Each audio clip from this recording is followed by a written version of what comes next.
detectives, and welcome back.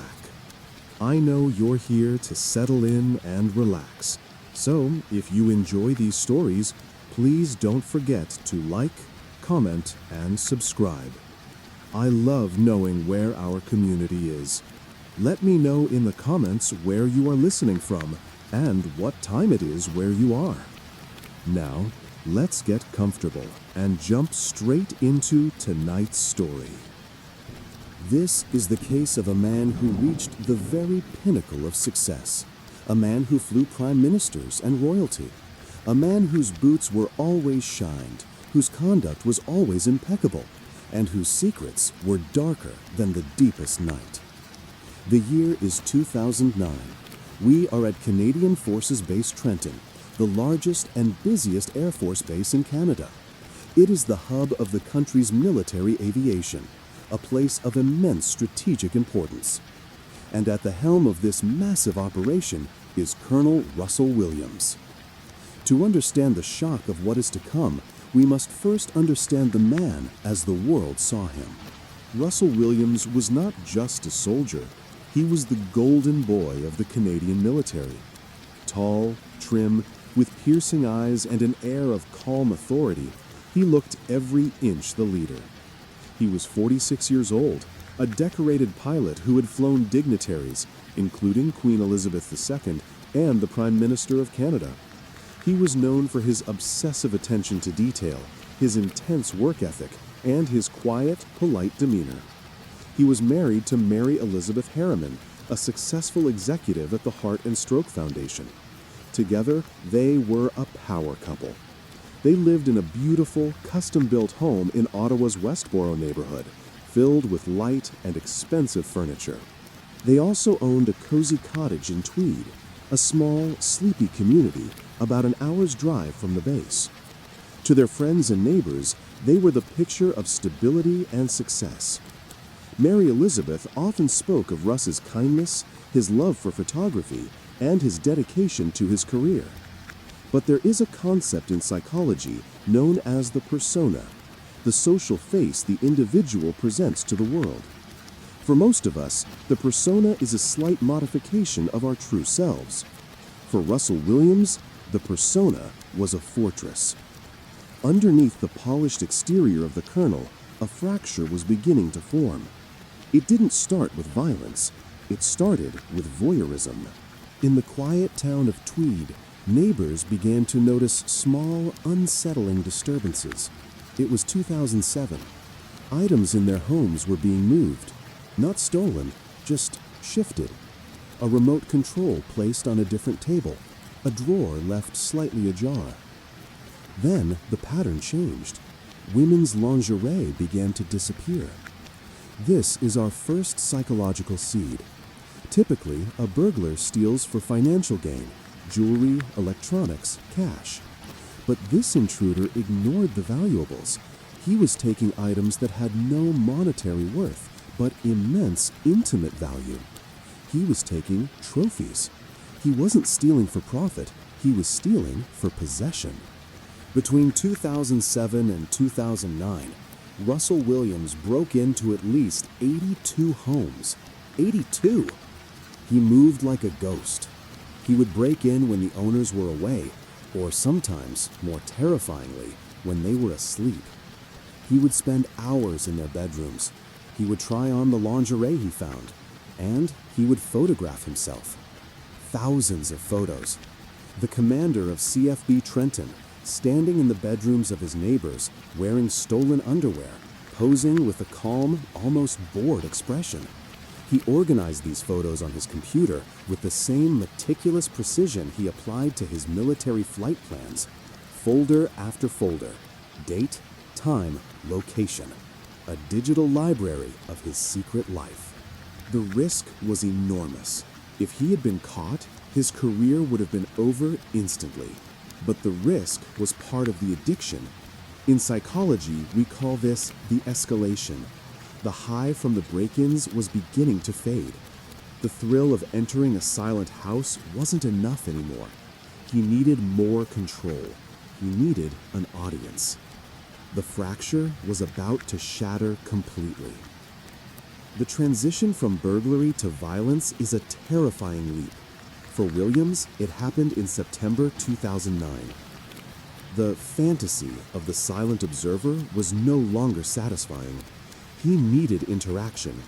He broke into a home in Tweed, but this time he didn't just steal. He attacked. He bound and sexually assaulted a woman, filming the entire encounter. He was calm, polite, and terrifyingly in control. He left her alive, but he took her peace of mind forever. Then, in November 2009, the monster came home.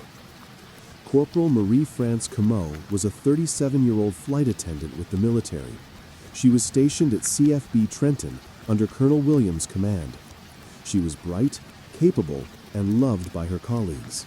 She lived alone in a small house in Brighton, Ontario. Williams knew her. They had flown together. He knew she lived alone. He used his position to access her file, to learn her schedule. This was the ultimate betrayal of the officer's code. On November 23rd, Williams broke into her home. He waited in the basement. When she came home, he attacked. The details of what followed are clinical and cold, documented by Williams himself. He assaulted her for hours, and then he ended her life. When the news broke, the base was devastated. A corporal had been murdered in her own home. The investigation began, but there were no leads. And here we see the second psychological seed, perhaps the most chilling of all. In the days following Marie-France's murder, Colonel Russell Williams stood before his troops. He spoke of the tragedy. He comforted grieving soldiers. He even wrote a personal letter of condolence to Marie-France's father. He sat in his office, in his crisp uniform, and wrote words of sympathy for the woman he had killed days earlier. This is compartmentalization at a pathological level. He wasn't acting. In his mind, the colonel and the killer were two completely separate entities. The colonel was sad for the loss of a soldier. The killer was satisfied with his work. The ability to maintain these two realities without them bleeding into each other is a hallmark of the most dangerous predators. He thought he was invincible. The police were baffled. The community was terrified. But the hunger returned quickly. January 2010. Jessica Lloyd. Jessica was 27 years old, working for a school bus company. She lived in a farmhouse just outside of Tweed. She was vibrant, full of life, and had just texted her friends about her plans for the weekend. Williams had been watching her. He had stalked her house, learning her routine. He knew which window to pry open. On the night of January 28, he entered her home. Jessica fought, but Williams was prepared. He abducted her, taking her from her safe haven to his cottage in Tweed. The details of her confinement are harrowing. She was held captive, terrified, while Williams documented his crime. He eventually ended her life and hid her body in a remote area. Jessica Lloyd simply vanished. Her family knew something was wrong immediately. Jessica wouldn't just leave. A massive search began. Posters went up. The community of Tweed rallied together, searching fields and forests. And among them, driving past the search parties in his SUV, was Colonel Russell Williams, watching, calculating. But even the most meticulous planner makes mistakes. The snow in Ontario is unforgiving. It remembers everything. The breakthrough in the case didn't come from high-tech surveillance or a leaked tip. It came from a simple, diligent piece of police work. The Ontario Provincial Police, OPP, had set up roadblocks around Tweed, asking motorists if they had seen anything suspicious near Jessica Lloyd's home. It was a standard procedure, a dragnet. Officers were checking tire treads. They had found distinctive tracks in the snow near Jessica's house, a specific type of tire, a specific wear pattern. When Russell Williams' Nissan Pathfinder was stopped at the roadblock, the officer noticed something. The tires looked familiar. They noted his name. They noted his rank, colonel. It seemed impossible. A colonel? A suspect? But the detectives followed the evidence, not the status. They compared the tire molds. It was a match. On Sunday, February 7th, 2010, police invited Colonel Williams to come to the Ottawa police station for an interview. They didn't arrest him. They just wanted to clear him so they could move on. Williams agreed. He drove himself to the station. He walked in wearing a casual sweater, calm and confident. He believed he could talk his way out of it. He believed his persona would protect him. What followed is now considered one of the most famous interrogations in police history. Detective Sergeant Jim Smith of the OPP sat across from Williams in a small, plain room. The interview lasted for 10 hours. For the first few hours, Williams was the helpful colonel. He was polite. He was articulate. He denied everything with a steady voice. He talked about his schedule, his wife, his duties. He showed no signs of stress, no sweating, no fidgeting. Detective Smith didn't yell. He didn't slam the table. He used a technique of quiet, relentless logic. He slowly built a box around Williams, plank by plank. We have tire tracks, Russ. We have boot prints, Russ. We're searching your house right now, Russ. We watch the video of this interrogation, and we see the exact moment the colonel begins to dissolve. It's subtle. A shift in posture, a dryness in the throat, a longer pause before answering. Smith dropped the final weight. We found the boots, Russ. We know. Williams went silent. He sat in the chair, head down, for a long, agonizing minute. The silence in that room was heavier than any scream. And then he looked up. The colonel was gone. The monster was ready to speak. "I need to know what's going to happen to my wife," he said. It wasn't a denial. It was a negotiation. He confessed, but it wasn't an emotional, tearful confession. It was a debriefing. He spoke about the murders of Marie-France Como and Jessica Lloyd with the same tone he would use to describe a flight plan. He gave details. He told them where to find the evidence. He told them about the photos. He told them where Jessica's body was. He wrote a letter to his wife, Mary Elizabeth. "I am so very sorry for having hurt you like this," he wrote. The police were stunned. They had caught a serial killer, but they had also uncovered a catalog of depravity that no one could have imagined. The computer in his house contained thousands of photos, videos, the trophies. The golden boy was dead. The predator was exposed. The confession answered the question of who, but it left the world screaming the question, why? How does a man like Russell Williams exist? How does he function at the highest level of society while harboring such darkness? To understand this, we must apply our analytical lens. We are looking at a case of extreme compartmentalization, fueled by sexual sadism and fetishistic disorder. Let's go back to our seeds. Seed 1, the lingering theft. Why steal things of no value? This points to a paraphilia. For Williams, the sexual gratification came not from the object itself, but from the transgression, breaking into the sanctuary of a bedroom, touching the intimate items of a stranger, wearing them. It was a ritual of possession. He was becoming the object of his desire, but also asserting dominance over the space. This wasn't just a quirk. It was the foundation of his pathology.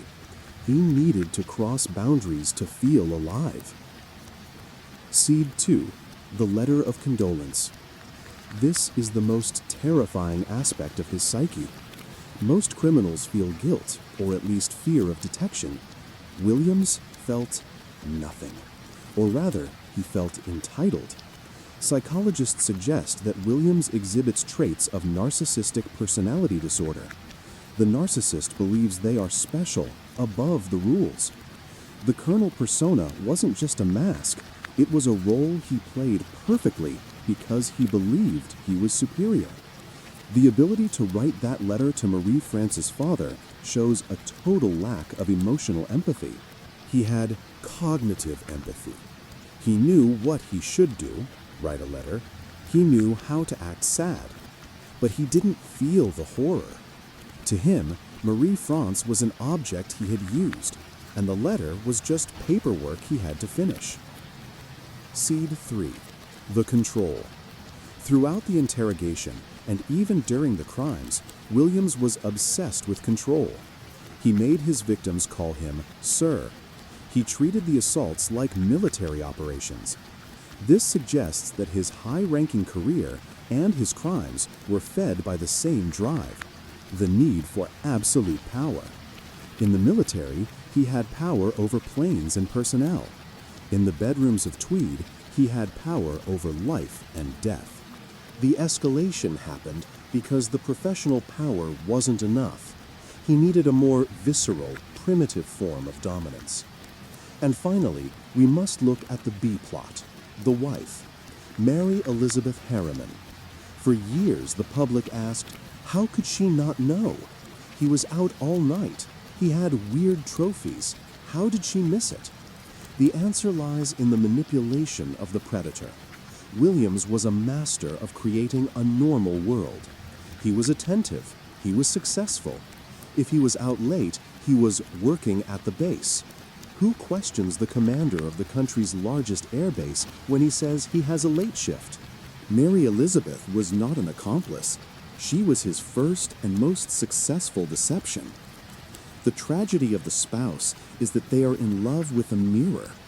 They see what they want to see, and the predator reflects that love back to keep them blind. When the truth came out, her reality didn't just fracture, it evaporated. She lost her husband, her home, her reputation, and her past. Every memory she had with him was now tainted by the knowledge of what he was doing when he wasn't with her. Williams wasn't a man who snapped. He was a man who slowly, methodically built a secret world, brick by brick, photo by photo, until it became too big to contain. The trial was short. Williams pleaded guilty to all charges. 2 counts of first-degree murder, 2 counts of sexual assault, and 82 counts of breaking and entering. He stood in the courtroom, face blank, as the judge sentenced him to life in prison with no chance of parole for 25 years. But the true sentence was delivered by the Canadian Forces. In a rare and symbolic move, the military didn't just discharge him, they stripped him of his rank. They clawed back his medals. And then they took his uniform, the symbol of his persona, and they burned it. They incinerated the symbol he had hidden behind, erasing his legacy from the institution he had betrayed. The house in Tweed was sold. The house in Ottawa was sold. Mary Elizabeth moved away, trying to find a life in the shadows of her husband's infamy. The families of Marie France Comeau and Jessica Lloyd were left to pick up the pieces. They remembered their daughters not as victims, but as vibrant, beautiful women who deserved a future that was stolen by a man who had everything and yet wanted more. As we close the file on Russell Williams, we are left with a haunting thought. We are taught to trust authority, to trust the uniform, to trust the polite neighbor with the nice lawn. But psychology teaches us that the most dangerous chaos often hides behind the most rigid order.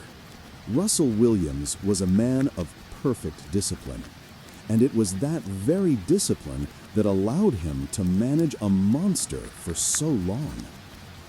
It makes you wonder, how well do we really know the people who stand tall in the daylight? Tonight, we are traveling to the quiet, affluent suburbs of Markham, Ontario, a place of double-car garages, manicured lawns, and silent streets. It is a world where success is not just a goal, it is a requirement. A world where the pressure to be perfect can sometimes create fractures so deep they shatter a family from the inside out. This is the story of the Pan family. It is a story about the weight of expectations, the terrifying power of a lie, and the night the golden child decided that the only way to be free was to destroy the people who loved her most. The date is November 8, 2010. Markham is known as the high-tech capital of Canada. It is a safe city. A wealthy city. The kind of place where people move to give their children a better life. Han Pan and his wife, Bitch Ha Pan, were the embodiment of this immigrant dream. Refugees from Vietnam, they had come to Canada with nothing. Through decades of relentless labor, Han as a tool and die maker, Bitch Ha making car parts, they had built a fortune. They owned a large, beautiful home on Caithness Drive. They had 2 cars in the driveway, a Mercedes and a Lexus. But their greatest investment was not in real estate or automobiles. It was in their children. Felix, their son, was studying engineering, and Jennifer, their 24-year-old daughter, was the jewel of the family. To the outside world, Jennifer was perfect. A scholarship student, a talented pianist who had won awards, a figure skater who had aimed for the Olympics until a knee injury sidelined her. She had just graduated from the prestigious pharmacology program at the University of Toronto and was working at a hospital lab. Han and Bitch Ha were proud. Their sacrifice had paid off. They had raised a successful, obedient daughter. But on the night of November 8th, the illusion of the Pan family was about to collide violently with reality. It was a Monday night, a quiet night. Han Pan had just gone to bed. Bitch Ha was soaking her feet in a bucket of warm water in the living room, watching television. Jennifer was in her bedroom on the 2nd floor. At roughly 10 p.m., the lights in the house were on. The neighborhood was asleep. Then the front door opened. It wasn't kicked in. There was no shattered glass. It simply opened. 3 men entered. They were dressed in dark clothing, their faces obscured. One of them held a gun. The events that followed were chaotic and brutal, yet strangely controlled. Han Pan was woken up by the barrel of a gun pressed to his forehead. He was dragged from his bed, still in his pajamas, and forced downstairs. Bitch Ha was grabbed from the sofa. The intruders demanded money. They demanded the location of the safe. "Where is the money?" they shouted. But here we notice the first psychological seed. The house was full of valuables. There was a Lexus in the driveway. There were electronics.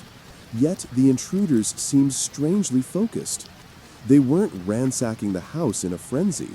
They were executing a script. They took Han and Bitch Ha to the basement. The basement in a suburban home is usually a place of storage or a recreation room. Tonight, it became an execution chamber. They covered the parents' heads with blankets. Han Pan, terrified, pleaded with them. He told them to take whatever they wanted. Bitch Ha pleaded for her daughter. "Where is Jennifer?" she asked. "Please don't hurt my daughter."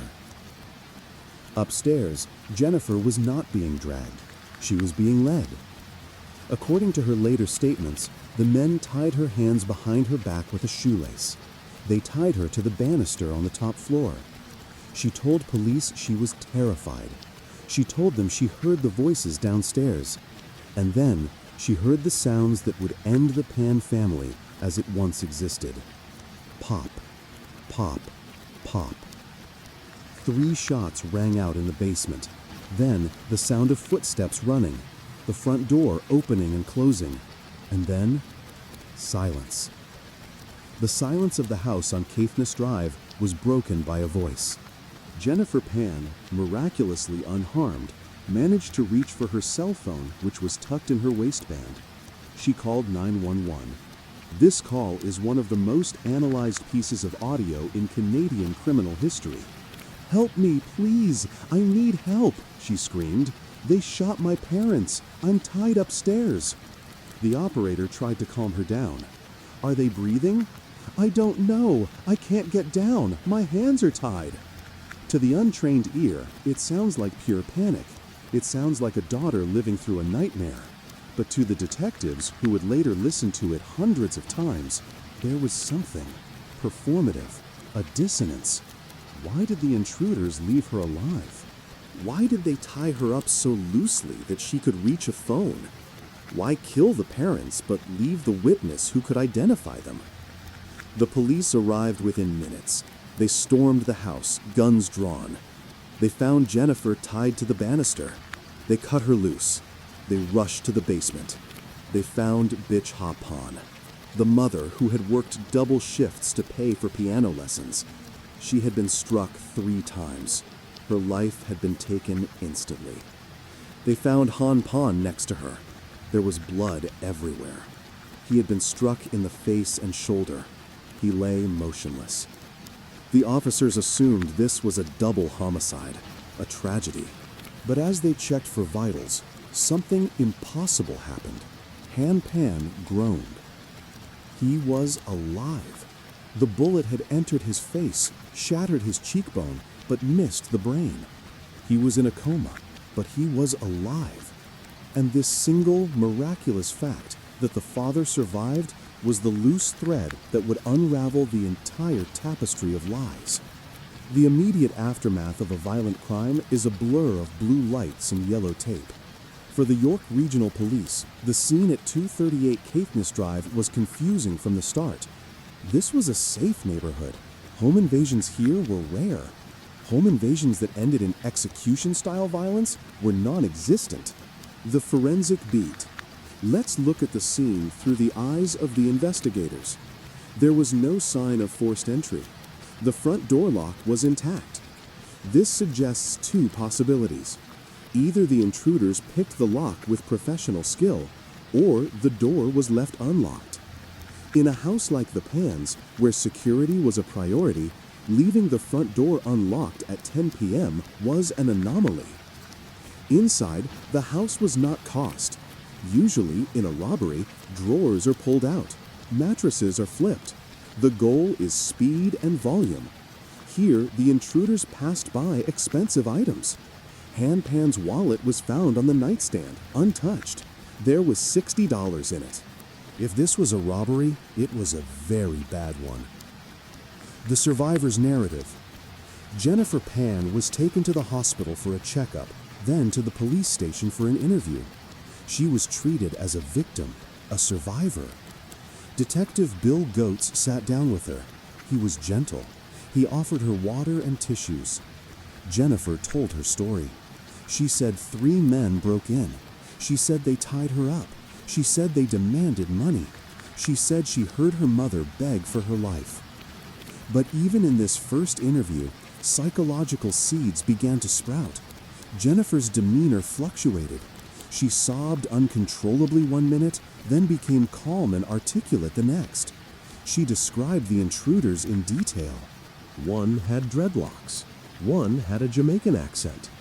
She mentioned that she had received phone calls in the past, strange, anonymous calls. She was trying to plant a theory. This was a random attack, or maybe a targeted hit by enemies of her father. But Detective Goetz noticed something else. How did she make the 911 call? She demonstrated how she reached the phone in her waistband while her hands were tied behind her back. It was physically possible, yes, but it was difficult. And why did the intruders tie her hands to the front, then the back? Why leave her phone? If you are a professional killer, the first thing you do is take the communication devices. The miracle witness. While Jennifer was spinning her story at the station, a different story was unfolding at the hospital. Han Pan was in critical condition. He was placed in an induced coma to allow his brain to swell and heal. The doctors told the police he might not wake up, and if he does, he might not remember anything. But the police placed a 24-hour guard outside his room, just in case. Meanwhile, the funeral for Bitch Ha Pan was being arranged. Jennifer played the role of the grieving daughter. She planned the service, she wept, but she also did something strange.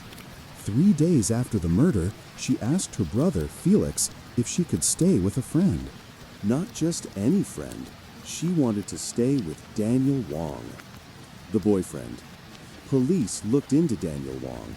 He was Jennifer's ex-boyfriend, a bad boy from high school, dealing marijuana, working at a pizza place. Han and Bitch Ha had hated him. They had forbidden Jennifer from seeing him.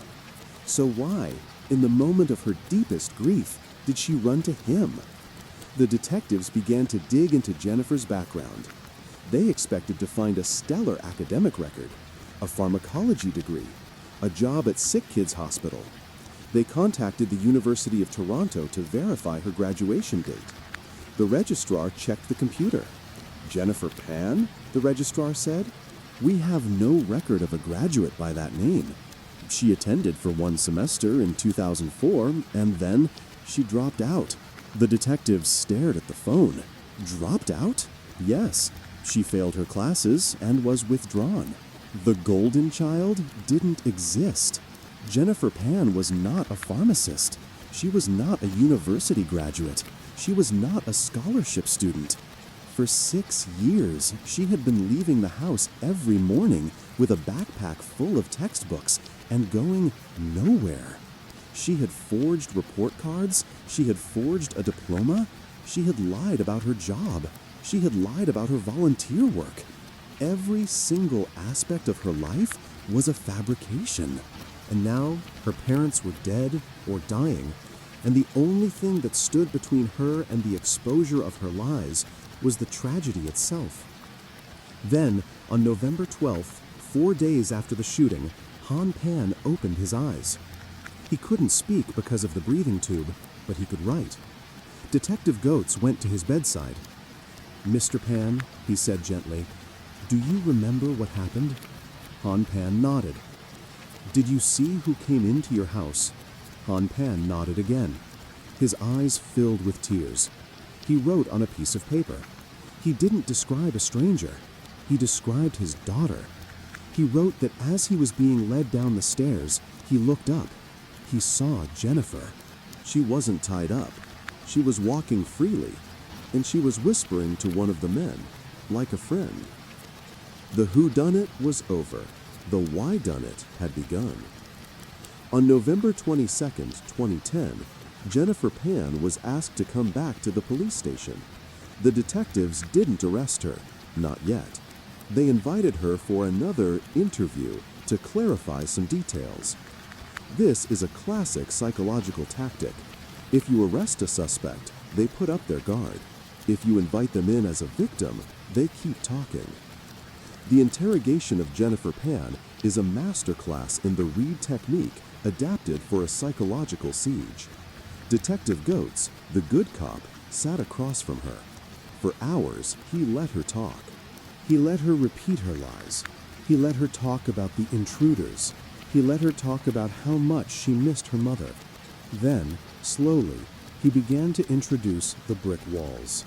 "Jennifer," he said softly, "we spoke to your father." Jennifer froze. "He's awake. He's talking." She didn't ask how he was. She didn't ask if he was in pain. She asked, "What did he say?" Goetz leaned in. "He says you weren't tied up, Jennifer." Jennifer blinked. Her voice pitched up. I was tied." "He says you were talking to them." "No, he must be confused. He was shot." Now, Goetz shifted the tone. He stopped asking. He started telling. "We know about school, Jennifer." Silence. "We know you didn't graduate. We know you don't work at the hospital." The mask cracked. Jennifer put her head in her hands. She began to cry. But these weren't the performance tears of the grieving daughter. These were the terrified tears of a child caught in a lie. "I didn't want to disappoint them," she sobbed. This is the pivot point. She admitted the lies about school.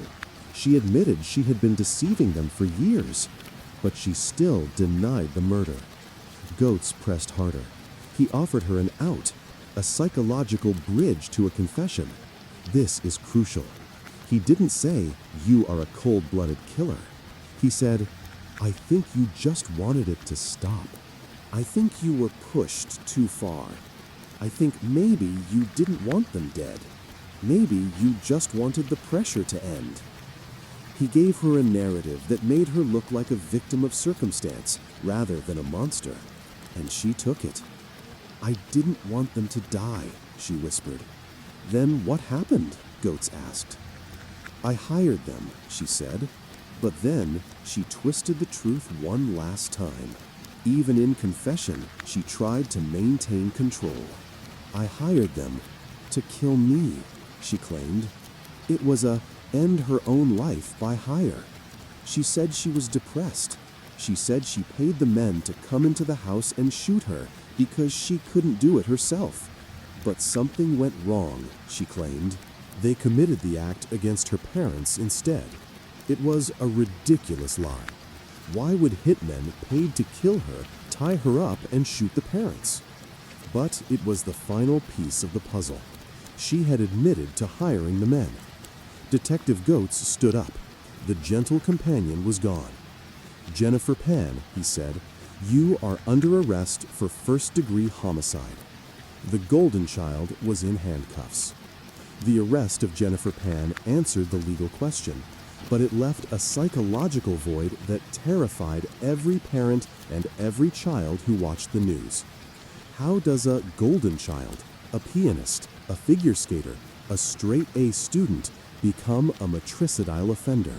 To understand the end, we must go back to the beginning.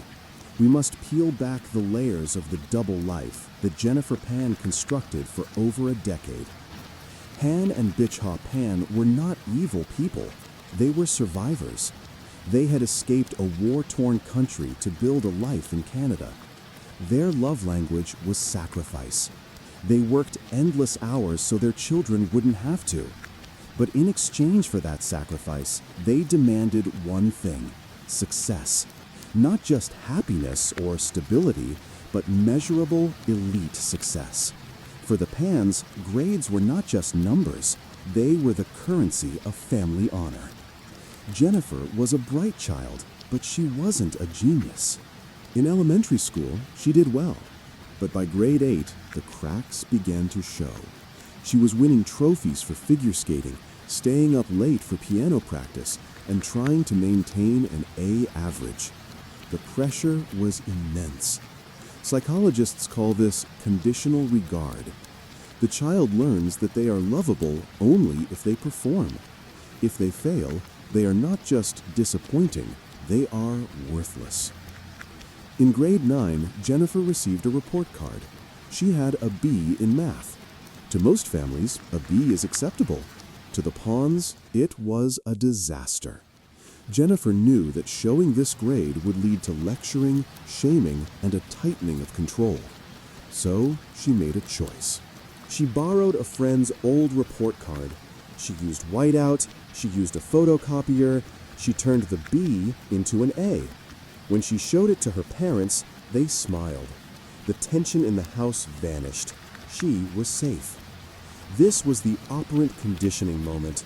The lie equals halif. The truth equals pain. Jennifer learned that deception was the most effective survival strategy. She didn't lie because she was evil. She lied because she was desperate to keep the peace. What started as a single grade became a lifestyle. Throughout high school, Jennifer forged her report cards. But as graduation approached, the stakes became existential.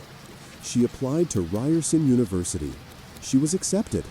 But then, she failed a calculus class in her final year of high school. Ryerson rescinded the offer. She couldn't tell her parents. The shame would be unbearable. So she lied. She told them she was going to Ryerson. Every morning she packed her bag. She took the bus. She went to the library. She sat in cafes. She pretended to study physics and chemistry. In reality, she was working as a waitress. She was teaching piano. She was wandering the city. After 2 years of this Ryerson lie, she told her parents she was transferring to the University of Toronto, U of T, for the prestigious pharmacology program. This was the holy grail for her parents. A doctor in the family. Han and Bitch Ha were ecstatic. They bought her a laptop, They drove her to the campus, but Jennifer wasn't enrolled. She bought secondhand textbooks online so she could leave them scattered around her room. She filled notebooks with notes from classes she never attended. She even forged a scholarship letter, claiming she had won $3,000. When her dad asked to see the check, she forged that too. Think about the cognitive load of this lie. For 4 years, she had to remember every fake exam date, every fake professor's name, every fake grade. She lived in a state of perpetual high-wire anxiety. One slip, one phone call, and it would all end. The lie had to end eventually. Graduation day approached. Jennifer told her parents that due to a ticket shortage, they couldn't attend the ceremony. It was a weak lie, but they accepted it. Then she told them she had a job at the blood lab in Sick Kids Hospital. She started leaving the house at night for night shifts. In reality, she was staying with Daniel Wong, her forbidden boyfriend. But Han Pan was suspicious. He noticed she didn't have a hospital ID badge. He noticed her uniform didn't look right. One night, he insisted on driving her to work. Jennifer panicked. She had him drop her off at the hospital entrance. She walked in, waited for him to drive away, and then hid in the waiting room for hours. The next time, Han sent Beach Ha to follow her into the hospital. Jennifer was cornered. The lie shattered. When the truth came out, the reaction was nuclear. Han Pan didn't just ground her, he erased her autonomy. She was 24 years old, an adult woman, but she was placed under total house arrest. No cell phone, no laptop, no car, no seeing Daniel Wong. She had to account for every mile on the odometer. She had to continue her piano teaching, but her mother monitored every lesson. To Han Pan, this was tough love. He was trying to fix his wayward daughter. To Jennifer Pan, this was the death of the self. She had tasted freedom with Daniel. She had lived a life, even a fake one, of independence. Now she was a prisoner in the house she hated. This is the psychological why. It wasn't about the money, though she hoped to inherit the estate. It was about elimination of the obstacle. In her mind, her parents were no longer people. They were wardens. They stood between her and Daniel. They stood between her and freedom. She tried to wait it out, but when her father gave her an ultimatum, stay home and never see Daniel again, or leave and never come back, she chose a third option. She decided to remove the ultimatum itself. Jennifer didn't pick up a gun herself. That would be too real. She outsourced the violence. This allowed her to maintain a psychological distance. She texted Daniel Wong using a secret spare phone. She asked for help finding people. They arranged the hit for $10,000. On the night of the murder, she signaled the killers by flicking the lights on and off. She unlocked the front door. She sat in her room and waited for her parents to be executed. This is the ultimate tragedy of the Golden Child. She had spent her entire life performing for an audience. Even in the act of murder, she was the director, standing behind the curtain, trying to script a perfect ending where she was the victim, not the villain. The trial of Jennifer Pan was a sensation. The double life was laid bare for the jury. Her defense team tried to argue that she only wanted to kill herself, but the texts, the calls, and the testimony of the hitmen proved otherwise. On December 13, 2014, Jennifer Pan was found guilty of first-degree murder and attempted murder. She was sentenced to life in prison with no chance of parole for 25 years. Daniel Wong and the hitmen received similar sentences. But the story does not end in the courtroom. It ends in a quiet house that is now empty of life. Han Pan survived, but he is a man living in a ghost story. He lost his wife, his life partner of 30 years. He lost his daughter, not to death, but to a betrayal so profound it is almost impossible to comprehend. In his victim impact statement, he wrote, "When I lost my wife, I lost my life. I don't feel like I am living. I feel like I am dead." He cannot live in the house on Caithness Drive anymore. He cannot look at the stairs where he was dragged. He lives in the shadows, a father who gave everything for his daughter, only to have her pay him back in blood. Felix, the brother, has severed all ties with Jennifer. The family that Han and Bitch Ha worked so hard to build is completely annihilated. The case of Jennifer Pan forces us to look into an uncomfortable mirror. We live in a world that worships achievement. We push our children. We demand excellence. Most of the time, this pressure creates successful adults. But sometimes, when the pressure meets a fragile psyche, it creates a fracture. Jennifer Pan is a monster, yes, but she is a monster made of lies. Lies she told to please her parents. Lies she told to protect herself. And finally, the lie that she could kill her way to freedom. It is a terrifying reminder that the most dangerous walls are not the ones that lock us in. They are the ones we build inside our own minds. As she sits in the Grand Valley Institution for Women today, Jennifer Pan maintains her innocence. She still wears the mask. But in the silence of her cell, one wonders if she ever hears the voice of her mother pleading from the basement. "Please, don't hurt my daughter." A mother who used her last breath to beg for the life of the child who had already signed her death warrant. This is the story of the Dupont de Ligonnès family. It is a story that reads like a 19th century novel filled with counts, castles, and religious devotion, but it ends like a modern thriller. It is a case about the terrifying weight of a name and what happens when a man decides that his image is worth more than the lives of the people he loves. The year is 2011. Number 55 Boulevard Robert Schumann is a modest but elegant house in a respectable neighborhood of Nantes. It has a white facade, a blue front door, and a garden hidden from the street. Living here is a family that seems to have stepped out of a magazine. The father is Xavier Dupont de Ligonnès. He is 50 years old, handsome in a classic patrician way. He comes from old French nobility. His ancestors were counts and marquises.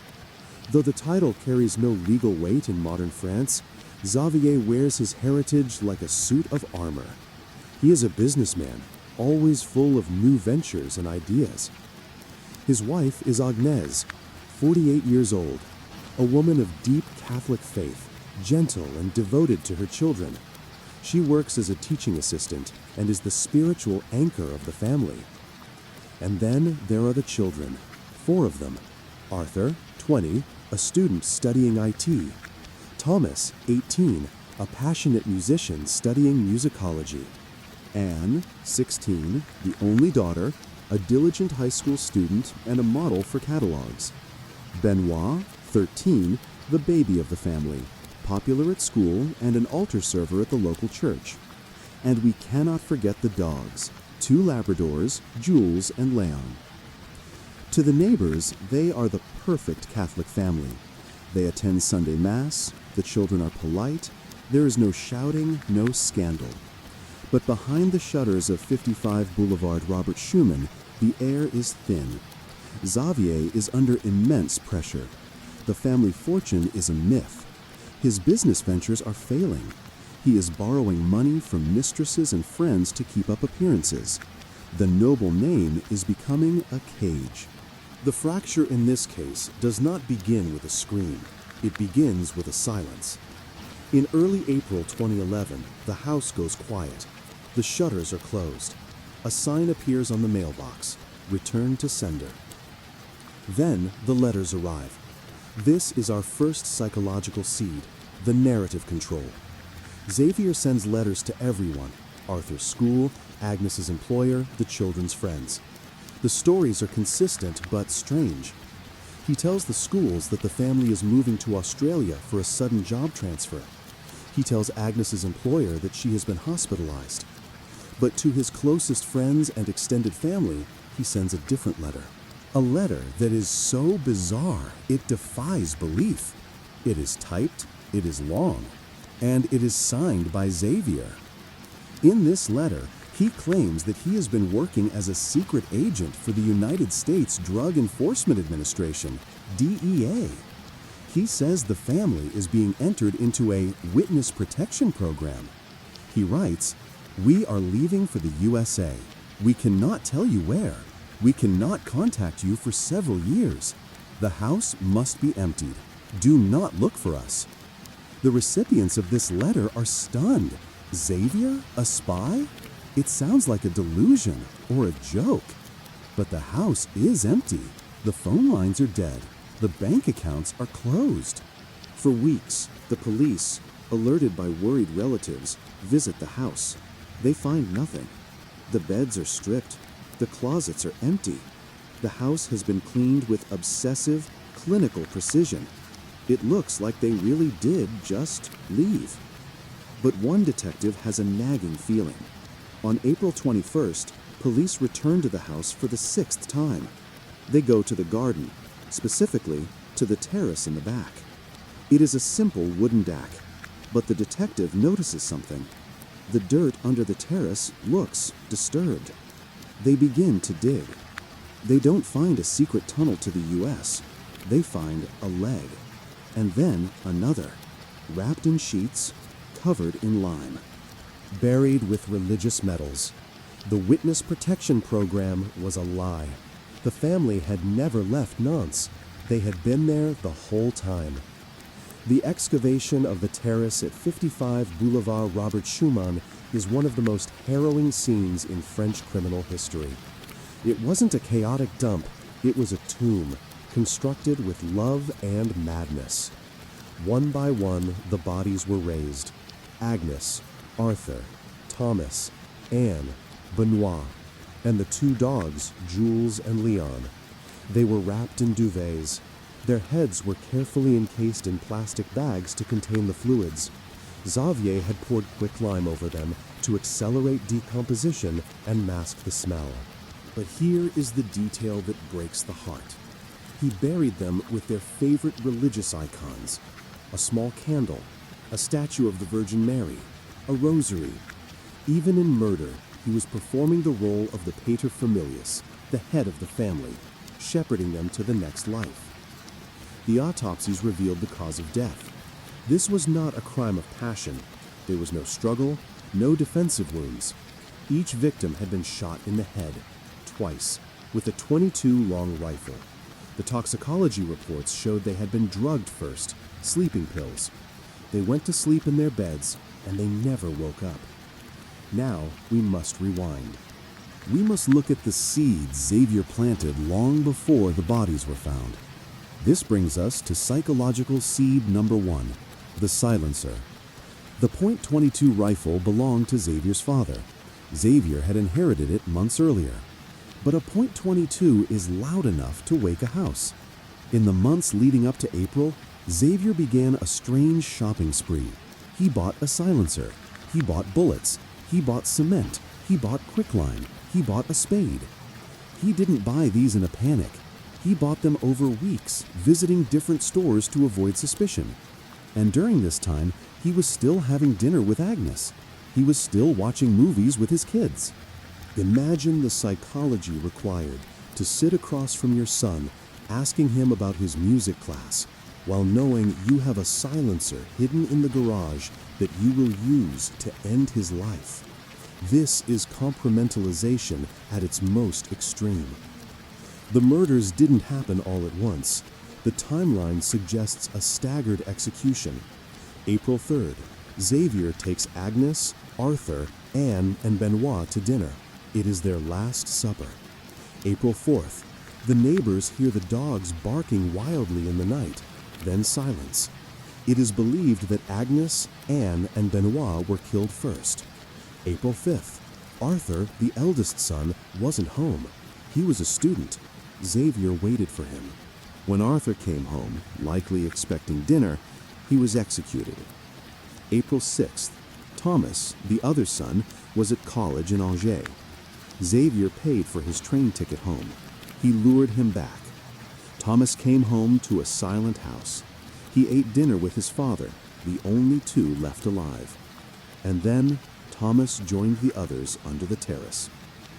For 2 weeks after the murders, Xavier lived in the house, with the bodies of his entire universe buried just a few meters away in the garden.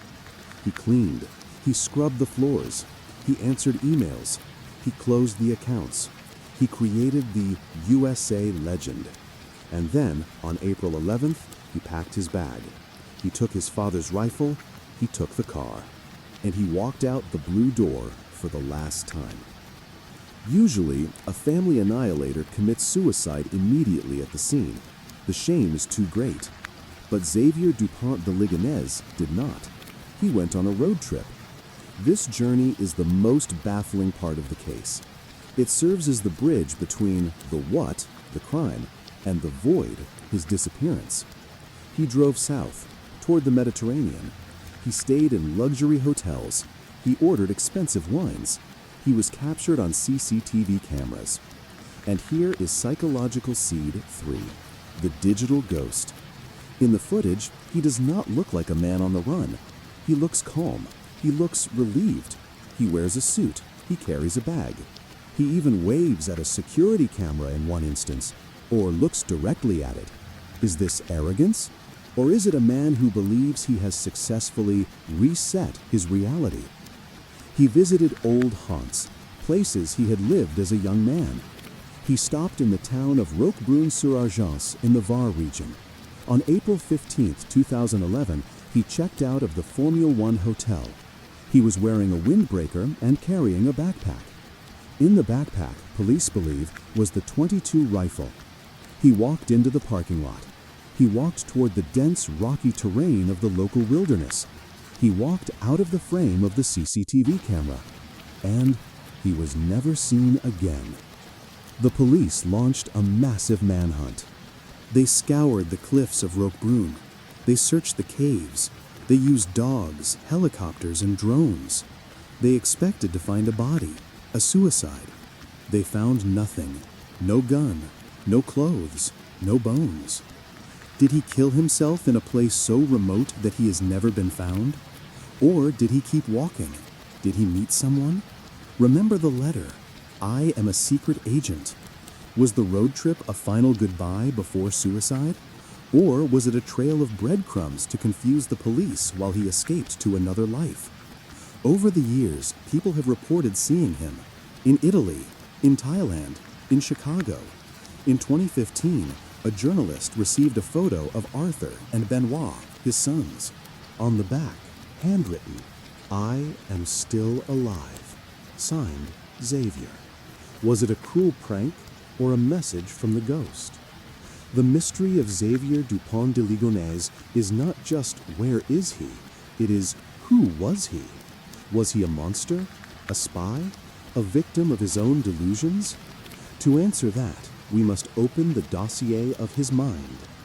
The police files tell us how Xavier Dupont de Ligonnès ended the lives of his family, but they cannot tell us why. To understand why a loving father would meticulously plan the annihilation of his own bloodline, we must step into the void of his psychology. We must apply the professor persona to analyze a condition known as family annihilation via narcissistic collapse. Xavier was not just a man, he was a Ligonnès. He was raised in a world where image was God. His mother believed she received divine messages. His father was a playboy count. Xavier was taught that he was special, destined for greatness. But the reality was crushing him. His business ventures were failing. He was in massive debt. The bailiffs were knocking. For a normal person, this is a crisis. For a narcissist, this is a death sentence. Psychologists call this a narcissistic injury. The gap between who he thought he was, the count, the provider, the success, and who he actually was, a broke failure, became too wide to bridge. He could not face the shame of telling Agnès, "We are poor." He could not face the shame of his sons seeing him as a failure. To the narcissist, shame is a fate worse than death. This is the question that haunts us. If he was ashamed, why not just end his own life? Why take them with him? This is where the psychology gets truly dark. To Xavier, his wife and children were not separate individuals with their own dreams and futures. They were extensions of himself. They were props in the movie of his life. If he failed, they failed. If his life was over, financially and socially, their lives were over. He convinced himself that he was not murdering them, he was saving them from the embarrassment of poverty, saving them from a world where they were not elite. This is a twisted form of altruistic filicide. In his delusional logic, killing them was an act of mercy. He was sparing them the fall from grace. The letter he wrote, claiming to be a secret agent, is the key to his entire psyche. Why lie? Why not just disappear? Because he needed to control the narrative. He couldn't leave as a fugitive or a bankrupt father. He had to leave as a hero, a secret agent, a man on a dangerous mission, a man so important that the U.S. government needed him. Even in the act of destroying his family, he was feeding his ego.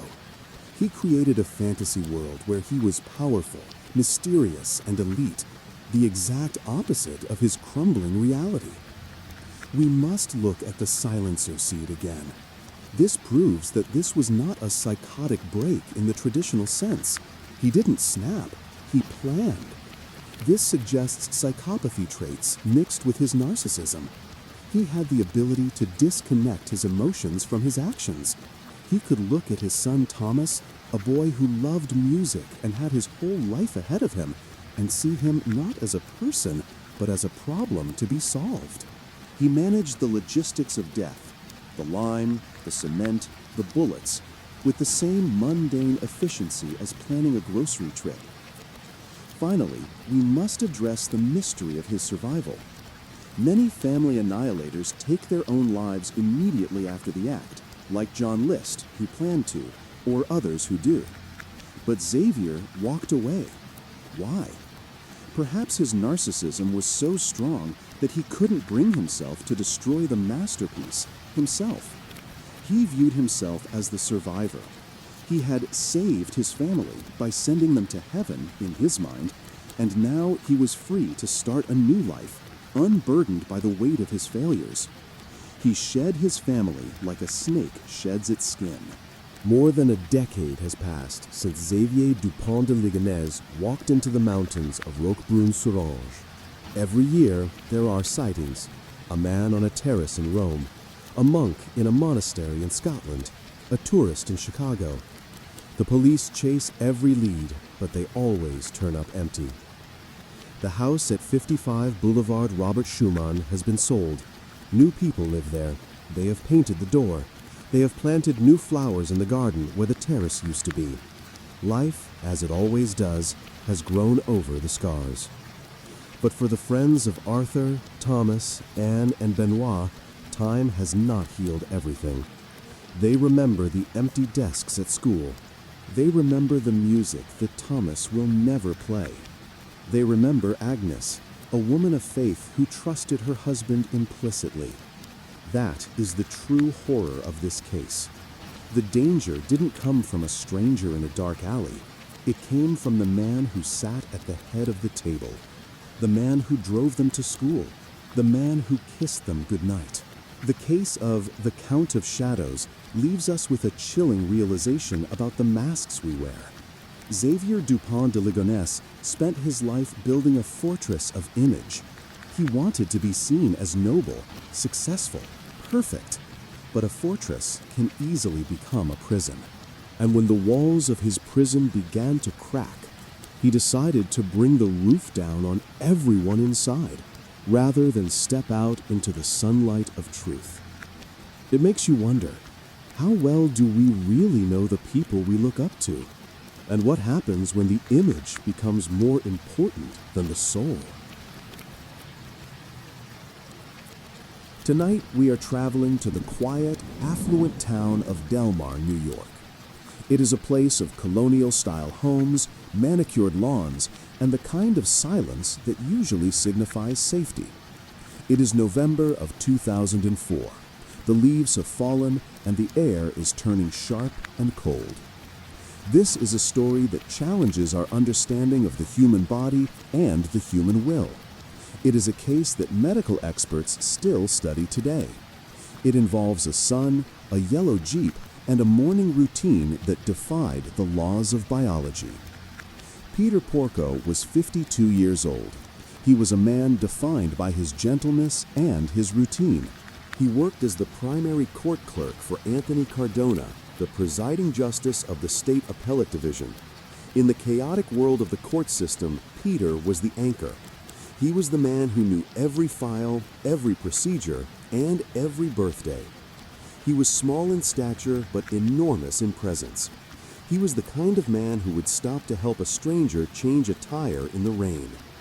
His wife Joan was 54. She was a speech pathologist who dedicated her life to helping children find their voices. She was warm, maternal, and deeply protective of her family. They had been married for 30 years. 30 years of coffee in the morning, dinners at the kitchen table, and raising their 2 sons. Jonathan, the eldest, was 23.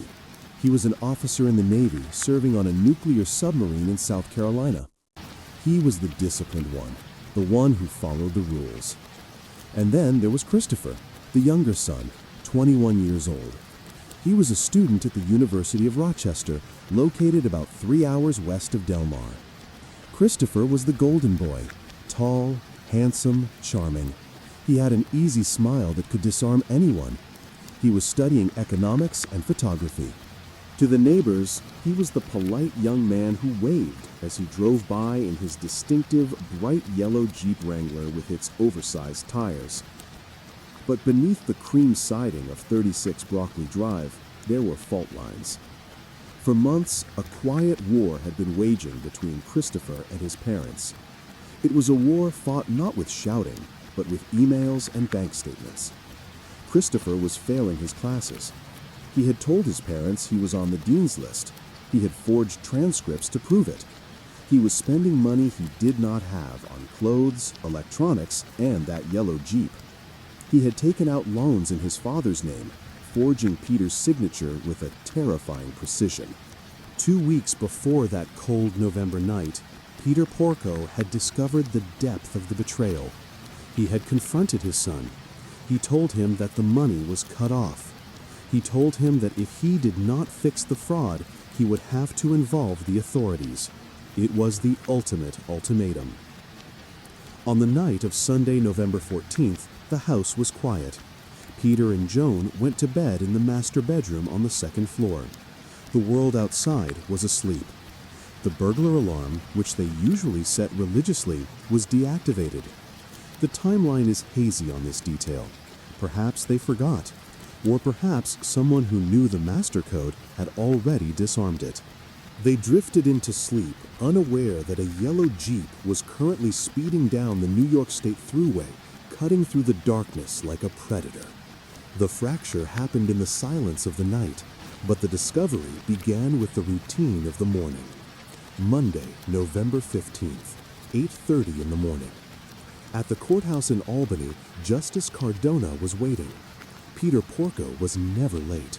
In decades of service, he had never missed a day without calling.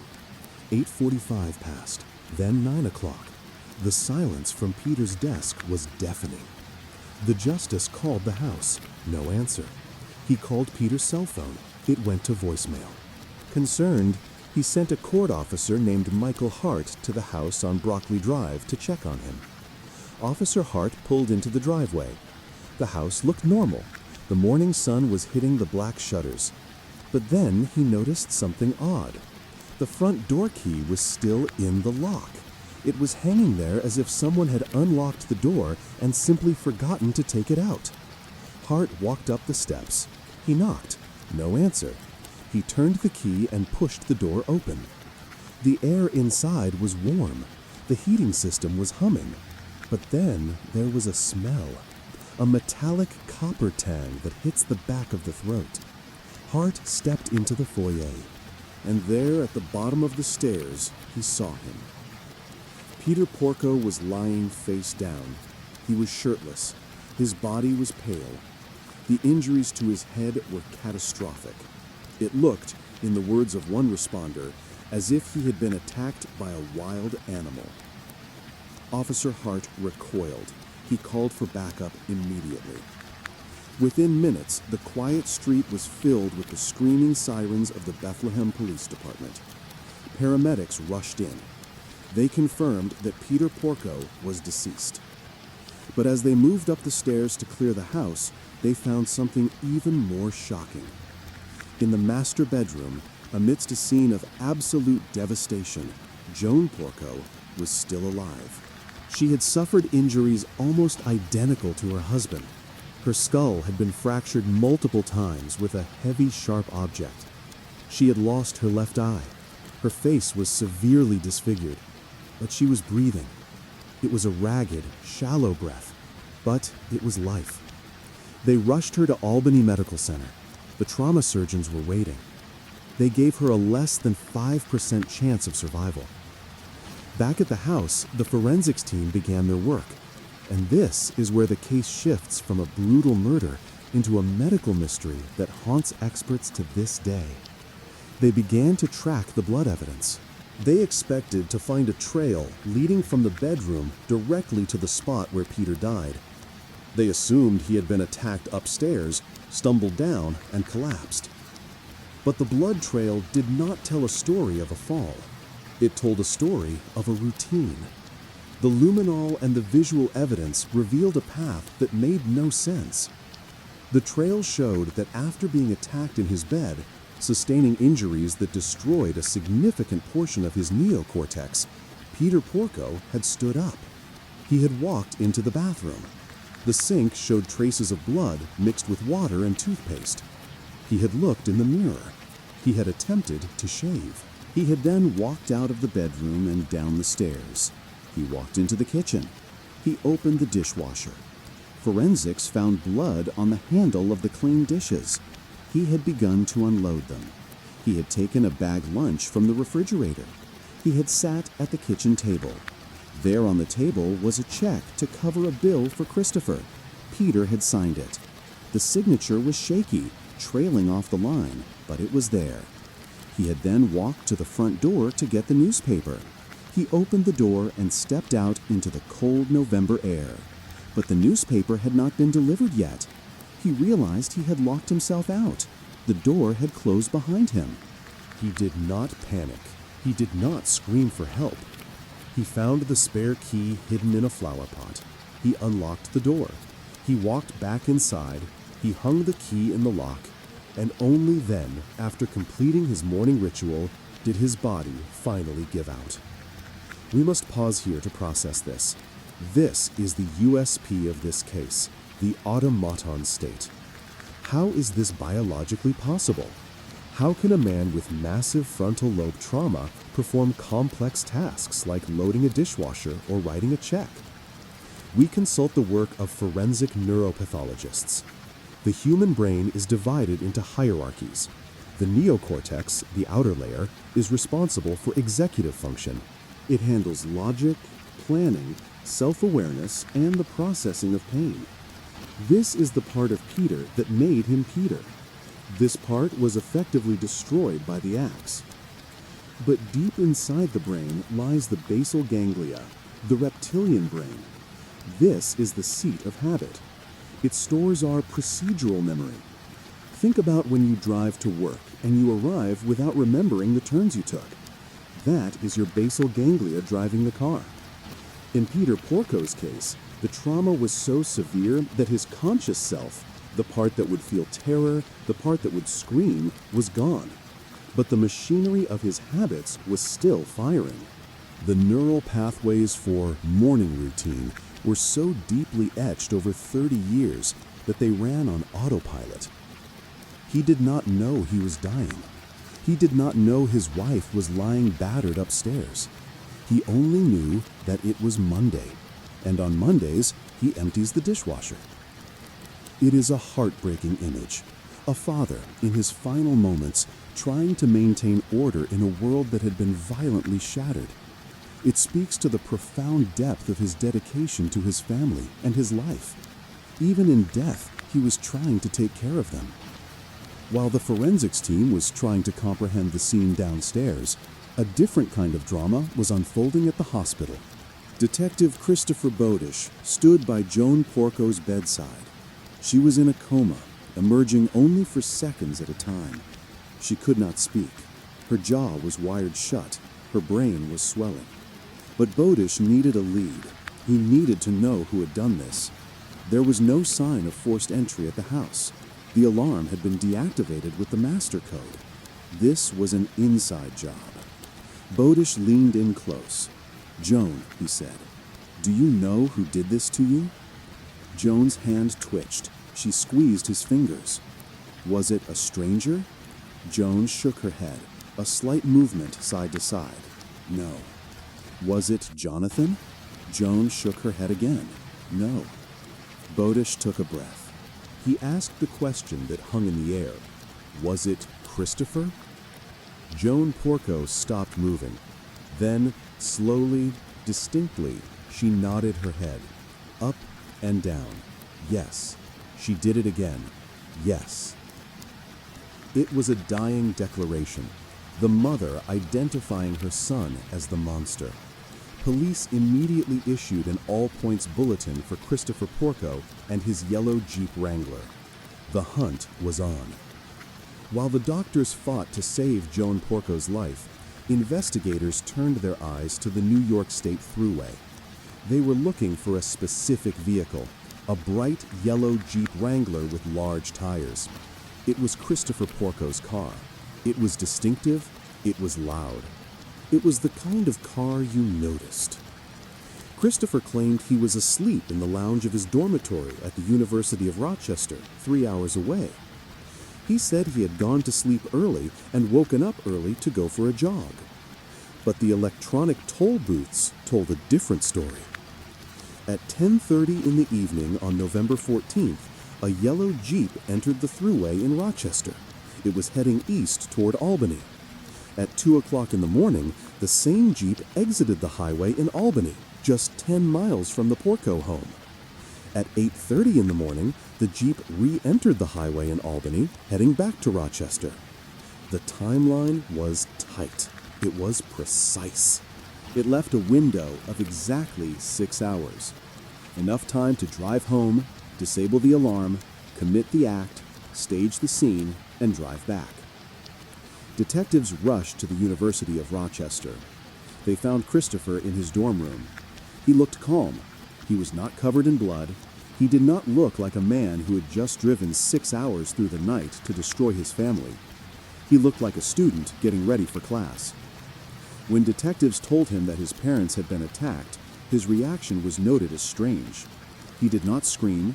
He did not ask for details. He sat quietly. Later, witnesses would report seeing him working at his job at the campus veterinary clinic that same afternoon. He was cleaning cages. He was chatting with coworkers. He even ordered a pizza. This is a critical behavioral clue.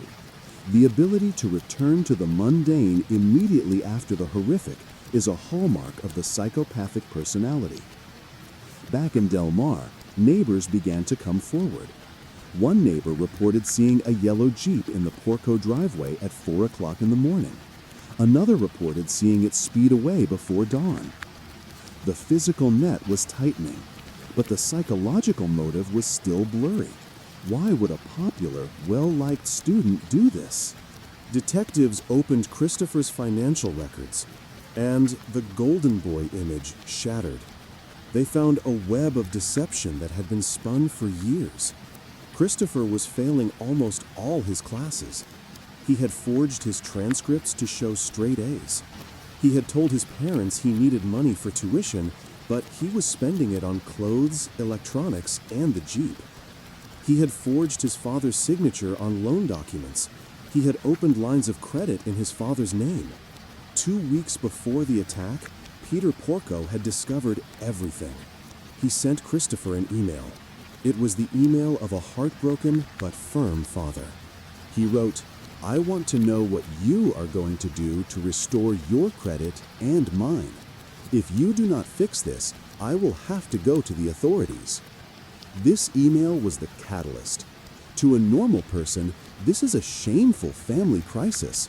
To Christopher Porco, this was an existential threat. The case seemed solid. They had the motive, they had the timeline, they had the mother's nod at the hospital. But then, the impossible happened. Joan Porco woke up. As the swelling in her brain subsided, she regained consciousness. But the trauma had taken something from her. It had taken her memory of the attack. She remembered going to bed. She remembered nothing else until she woke up in the hospital weeks later. When detectives told her that Christopher was the prime suspect, she was furious. She said, "Leave my son alone." When they told her about the nod, she said she must have been confused or medicated. She refused to believe it. This created a bizarre and tragic spectacle in the courtroom. The prosecution was trying to convict Christopher for killing his father and attempting to kill his mother. And sitting right behind the defense table, holding Christopher's hand, was the victim herself. Joan Porco used her own money to pay for his defense. She walked into court with him every day. She looked at the jury with defiance. The trial became a battle between forensic facts and emotional denial. The prosecution laid out the toll booth records, the DNA on the toll ticket, the neighbors' sightings, the forged loans. They painted a picture of a cold, calculating parasite who viewed his parents not as people, but as obstacles to his lifestyle. The defense argued that the investigation was tunnel-visioned. They argued that the nod was unreliable. They pointed to the lack of physical blood evidence in the Jeep. But the jury looked at the timeline. They looked at the lies. And most importantly, they looked at the character of Peter Porco. They saw a man who worked hard, who loved his son, and who was betrayed in the sanctity of his own home. It took the jury less than 6 hours to decide. Guilty. Second-degree murder and attempted murder. When the verdict was read, Christopher stood stone-faced. He showed no emotion. Joan Porco wept. She turned to the gallery and screamed at the press to leave him alone.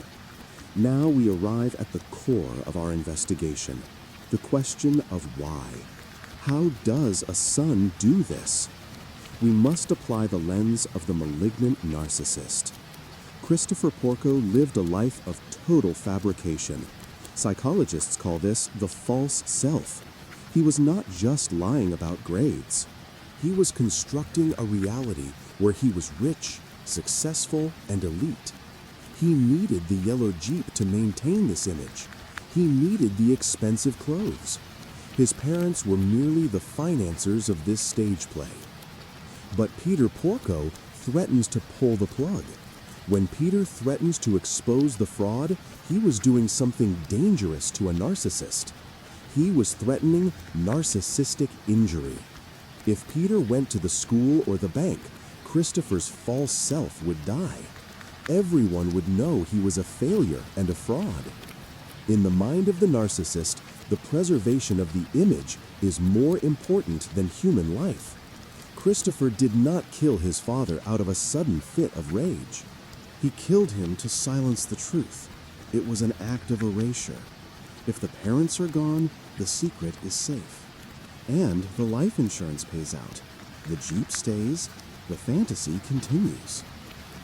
The calmness he displayed afterwards is called dissociation or compartmentalization. He could go to work at the vet clinic and clean cages because, in his mind, the problem had been solved. He had deleted the file. But what about Joan? The psychology of Joan Porco is equally tragic. It is a survival mechanism. To accept that her son, the boy she raised, the boy she loved, took an axe to her face is a psychological break too great to endure. It is easier to believe in a conspiracy or a mystery intruder than to accept that she gave birth to a monster. Her denial is her armor. It is the only way she can keep living. Christopher Porco was sentenced to 50 years to life. He sits in a maximum security prison today. He still maintains his innocence. He still writes to his mother. The house on Broccoli Drive has been sold. The neighbors have moved on. But the image of Peter Porco remains. We think of him waking up in the dark. We think of him reaching for his toothbrush. We think of him packing his lunch. It is a testament to the power of the human spirit, operating on pure instinct, trying to finish the job of being a father even when the body has already failed. It reminds us that our lives are built on small, quiet rituals. And it warns us that sometimes the people who threaten our safety are not lurking in the shadows of the street. Sometimes they are sleeping in the room next door. This is a case that haunts the entire nation of Japan. It is a void case, a mystery where the facts are so plentiful yet so contradictory that they form a puzzle with no edges. It involves a family, a skate park, a freezer full of ice cream, and a stranger who stayed. The date is December 30th, 2000.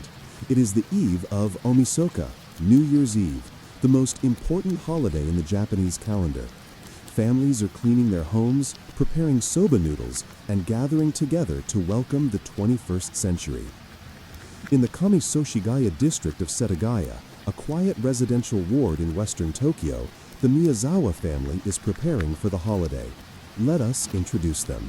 Mikio Miyazawa, 44, is a gentle, intellectual man working for a British marketing consultancy.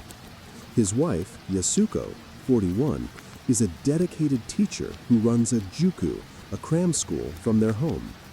They have 2 young children, Nina, their bright 8-year-old daughter who loves ballet, and Ray, their 6-year-old son who has a fascination with cars. Their home is unique and its structure is critical to our mystery. It is a semi-detached 3-story house. Imagine 2 houses sharing a central wall. On one side live Mikio, Yasuko, and the children. On the other side, separated only by a wall, live Yasuko's mother, Haruko, and her sister. This proximity is our B-plot, the emotional heart of this tragedy. 2 families living meters apart, sharing a wall, yet separated by a terrifying silence. The house sits right at the edge of Soshigaya Park. It is isolated. Due to a planned park expansion, most neighbors have moved away. The Miyazawas are among the last ones left in this pocket of land, their house backing directly onto a skate park that bustles with noise during the day, but falls into deep, dark silence at night. On the evening of December 30th, the family is active. Mikio is reading emails. Yasuko is watching TV with the children. The lights are on. It is a picture of domestic normalcy. Around 6 p.m., the grandmother, Haruko, calls the house to discuss plans for the next day. The phone rings, but no one answers. She assumes they are busy. She calls again later. Still no answer. She thinks little of it. It is the holidays. Perhaps they are out, perhaps they are sleeping. But the next morning, December 31st, the silence becomes heavy. Haruko rings the doorbell. Nothing. She tries to call again. Nothing. Concern turns to a strange anxiety. Haruko has a spare key. At around 10:50 a.m., she decides to check on them. She walks the few steps from her front door to theirs. She unlocks the door. The house is strangely warm. The heating is still on, but the air feels static. As she steps inside, she calls out their names. Mikio-san? Yasuko? There is no reply, but there is something else. A presence. A sense that the order of this home has been violently disrupted. At the bottom of the stairs, she finds the first sign. It is Mikio. And here, the normal world fractures. Haruko doesn't scream immediately. The shock is too profound. She finds her son-in-law. She finds her daughter and her granddaughter at the top of the stairs. And in the bedroom, she finds little Ray. But amidst the horror, there is a psychological seed that the police will later obsess over. The scene is chaotic, yes, but it is also lived in. There are cups on the table. Papers are shuffled. It doesn't look just like a crime scene. It looks like someone has been living there amidst the tragedy. Haruko, in a state of unimaginable shock, calls the police. The sirens that cut through the crisp winter air of Setagaya signal the beginning of the largest criminal investigation in Japanese history. Over 240,000 investigators will work on this case. They will find thousands of clues. But they will not find the one thing that matters. They will not find the face of the stranger who came for dinner and stayed for breakfast. When the Tokyo Metropolitan Police arrive, they expect a robbery gone wrong, or perhaps a vendetta. What they find is a scene that defies all logic. Usually, in forensic science, we struggle with a lack of evidence. In the Setagaya case, the problem is the opposite. There is too much evidence. The perpetrator didn't just leave a trace, he left a library of his existence. This is where we enter the void. The facts simply do not add up to a human profile we can understand. The evidence trail. The killer left behind his clothes. Folded neatly? No.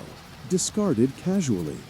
A gray raglan sweater, a down jacket, a scarf, gloves, a black handkerchief. And most bizarrely, a hip bag, a fanny pack, containing sand, trace amounts of fluorescent dye, and other odd debris. He left the murder weapon, a sashimi knife, specifically a yanagiba used for slicing fish, which he had bought locally. When that knife broke during the attack, he calmly went to the Miyazawa's kitchen, took one of their knives, and continued. He left his blood, a lot of it. He had injured his hand during the struggle. Police isolated a complete DNA profile. They know his blood type, type A. They know he is likely of mixed Asian and European ancestry. He left his fingerprints, dozens of them, on the walls, on the refrigerator, on the computer. But here is the psychological seed, Hush 1, the comfort.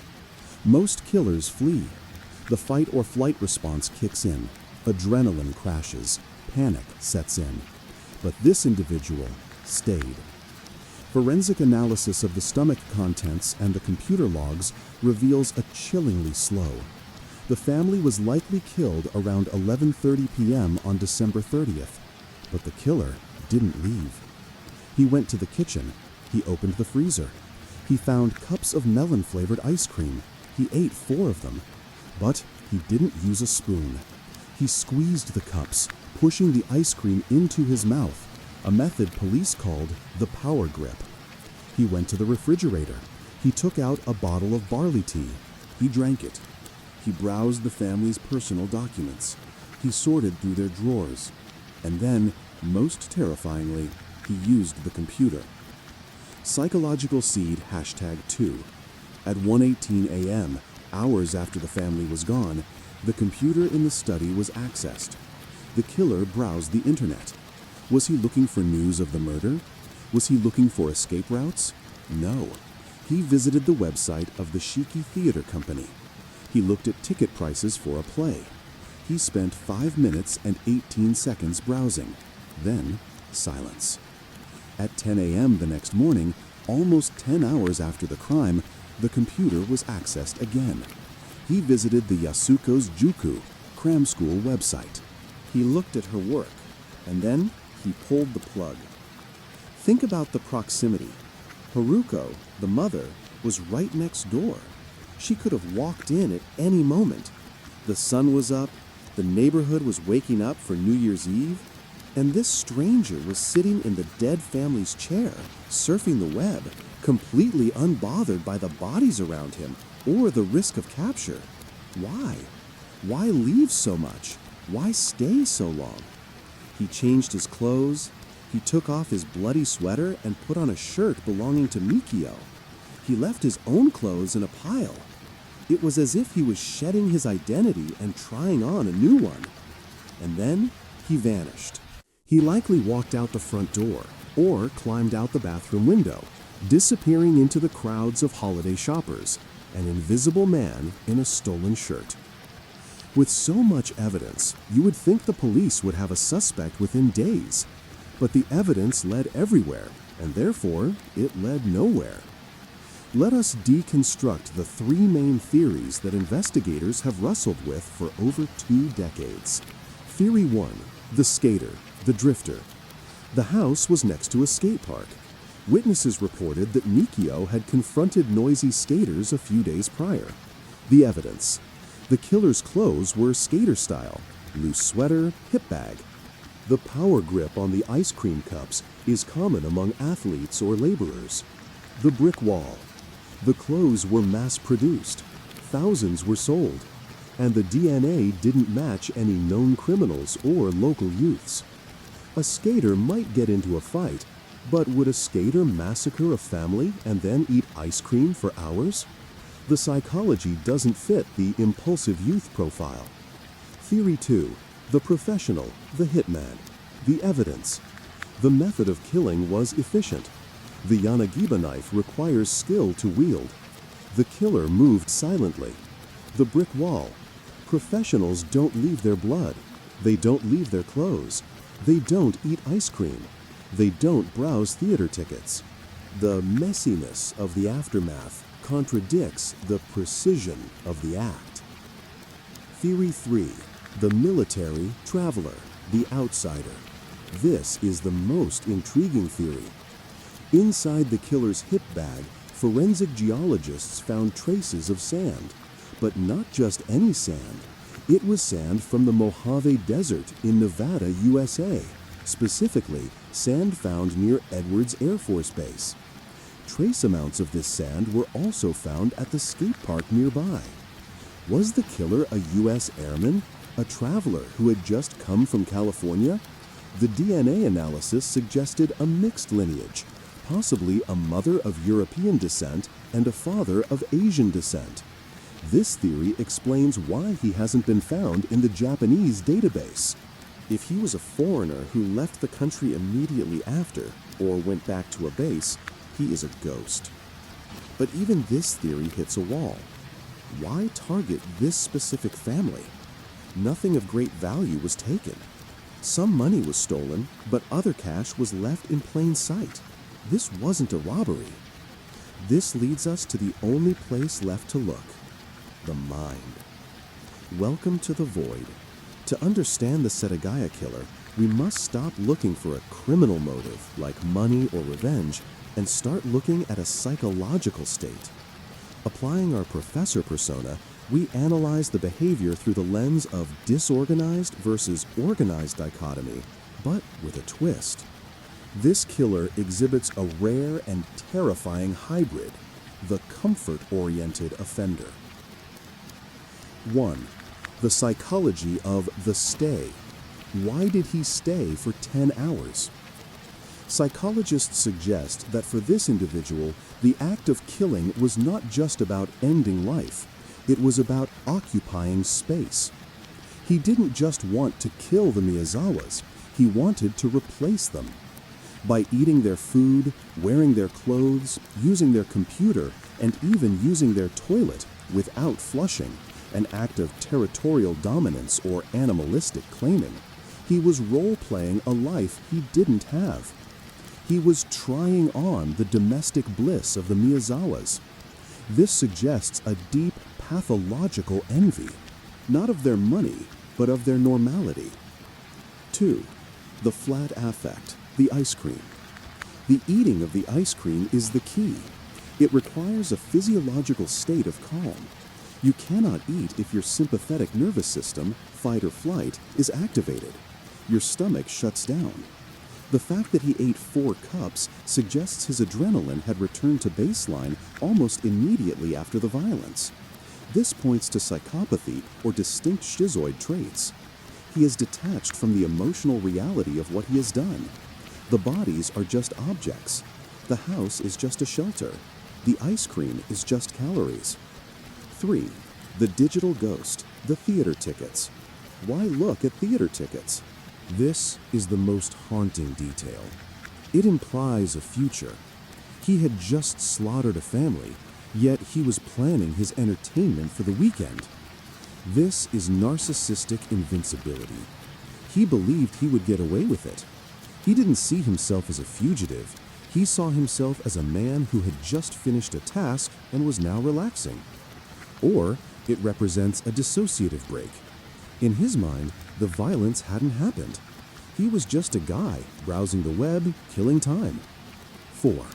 The proximity, the B-plot. He knew Haruko was next door. He likely heard her phone calls. He ignored them. This wasn't carelessness, it was arrogance. He enjoyed the secret. He enjoyed being the invisible master of the house while the world outside went on. The profile. We are likely looking for a loner, a shut-in, hikikomori, or a drifter who felt excluded from the warmth of society.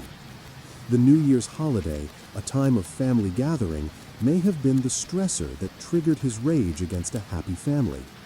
He wanted to destroy what he couldn't have, and then, for a few hours, pretend it was his.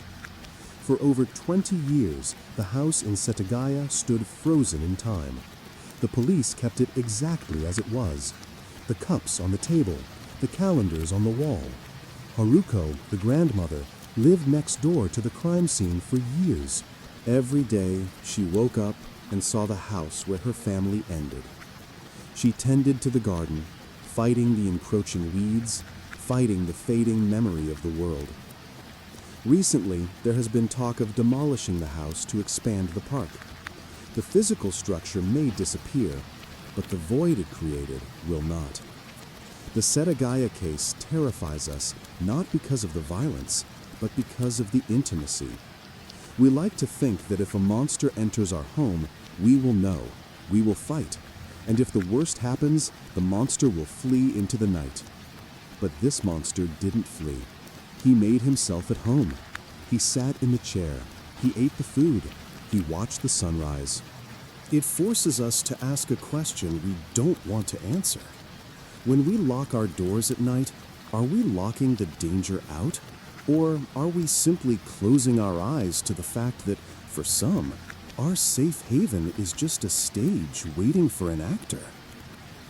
The sand from the Nevada desert, the skater's sweater, the melon ice cream, they remain pieces of a puzzle that refuses to fit together.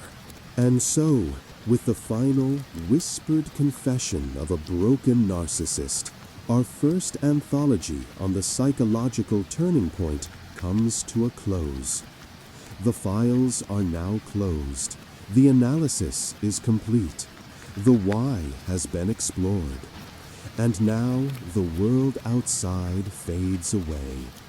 The only mystery left is rest. It is time to let the darkness be a comfort, and to let your mind be still. Don't forget to subscribe and let me know where you're listening from. Good night and sleep well, sleepy detectives.